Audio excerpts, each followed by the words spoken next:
We hebben hier een buis geboord van 22 meter lengte. En die heeft hier de zoutlaag aangeboord. Middels kweldruk komt die zoutlaag omhoog. Hier komt straks nog, het werk is nog niet klaar, wordt er een kraantje opgezet. En met dat kraantje kunnen wij de hoeveelheid zout regelen die in die mengsloot hierachter, waar zoet water in zit, kunnen we dat gaan mengen. En vervolgens zorgt het molentje ervoor dat dat gemengde water in de Bandpolder wordt gemalen.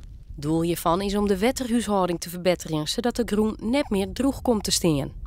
Het moet een aantrekkelijk plak worden voor de kruidenvogels. Goed voor vogels, maar ook goed voor flora. Met name een plantensoort die momenteel ook bloeit, is het goudknopje. Heel leuke soort. En die bloeit en groeit juist onder invloed van die lichte aanreiking van het zout.